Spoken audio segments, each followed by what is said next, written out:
This is Stormwind Stockade as a Mistweaver monk. I'm not an expert at this game, this is not a dungeon guide, this represents my personal experience with a random dungeon group.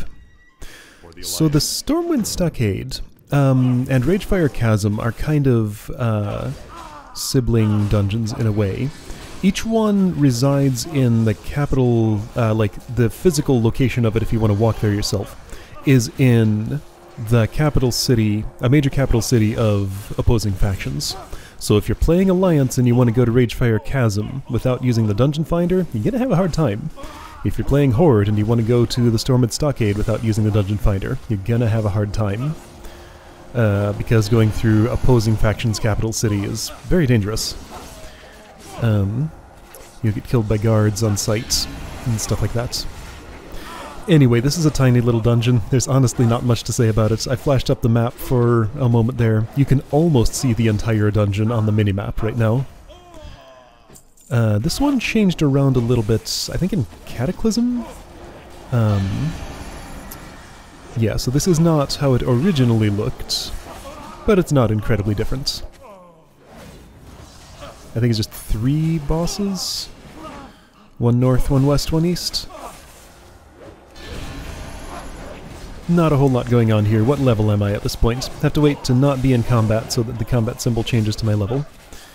Looks like I'm not attacking right now. I think this was... Well, actually, I can tell what time of day it was. 11:49, that'll be PM, I think.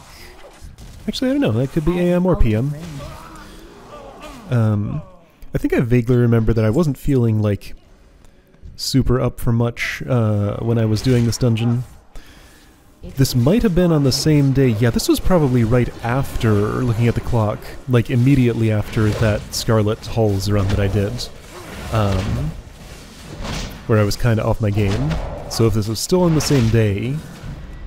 fortunately, you don't have to pay too much attention in this particular dungeon. So yeah, I just got 2 in a row where it didn't matter that I was only like halfway there. Yeah, there's a little bit of healing to do. I can attack when I'm not doing that. This guy vanishes for some reason. I guess he chooses a random target to attach to when he reappears, because he was on that... Is that a... That must be a warrior. Second party member there. Got a feral druid there. You don't see all that many of those. But there is one. Oh, speaking of which, it took me the longest time... You'll notice it hasn't happened yet, to see another monk anywhere in the dungeon. Monks can play all 3 roles, so you know, theoretically you could have a group composed entirely of monks. I found out later that apparently it is the least played class in this game. The fewest players are playing as monk. I don't know why, it seemed pretty good to me. Mistweaver's been great. Don't really know that much about Windwalker or Brewmaster, but they look okay from what I've seen.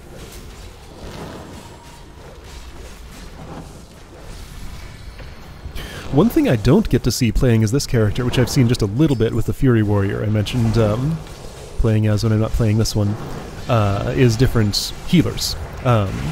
Because, you know, Mistweaver is only one of 6 class specializations that can be a healer. Priest has 2, so 5 classes, 2 specs in one of the classes.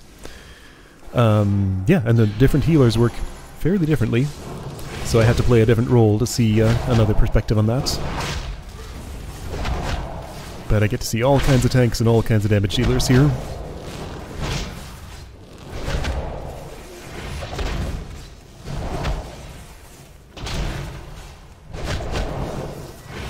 I guess this is a boss. He's going down pretty quick. So, word about dungeon balancing. It's weird now. Like, it used to be that you go to a dungeon and everybody was a specific level that, you know, meant they'd do a certain amount of damage, take a certain amount of damage, have a certain amount of health, and you'd know, like, based on your level versus theirs, how much of a challenge you would have. Now it seems like... you can queue for, say, Ragefire Chasm, for example, anywhere in between levels 15 and 60. And it seems like it automatically scales everything for whatever level the players who come there as. Like, a level 60 can play with a level 15 and be kind of on par with them. That's what it seemed like to me? So I don't know if it just, like, scales so that all damage is proportional to your maximum health or something? I don't understand how it works, but... yeah, I've seen some huge level disparities, but as long as they're within the range that's acceptable for queuing for the dungeon, it seems to rescale it somehow. I even saw once, somebody came to a dungeon, they were listed as level 60. You might see this... no, this will be in a run that I won't include because it was kind of a disaster, and I redid that dungeon later to get some better footage on it. But I did a run where one of the members in the group was listed as level 60 when I moused over them, but when I went to inspect, it said... I think it said 110.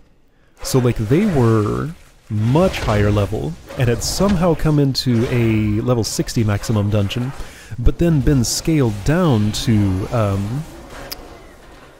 level 60. Oh, this druid felt the need to pop out of bear form and cast regrowth because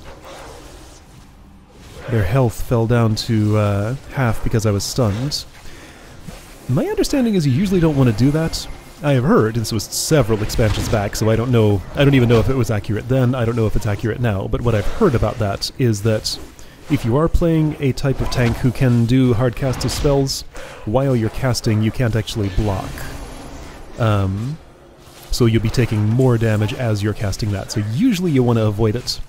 Just trust your healer, they'll heal you, don't try to heal yourself, it'll just make you take more damage.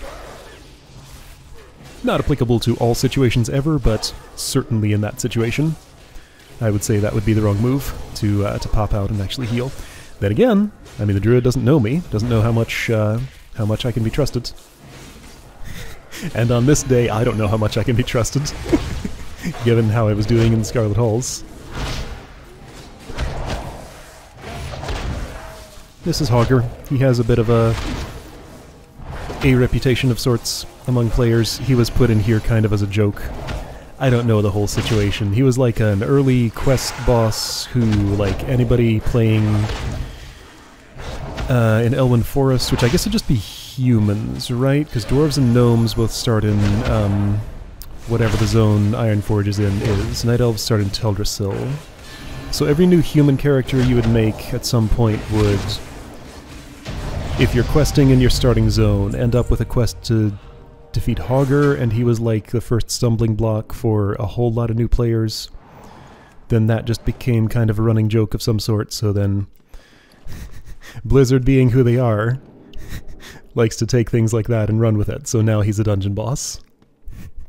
I don't entirely understand it. By the way, that was the end of the dungeon.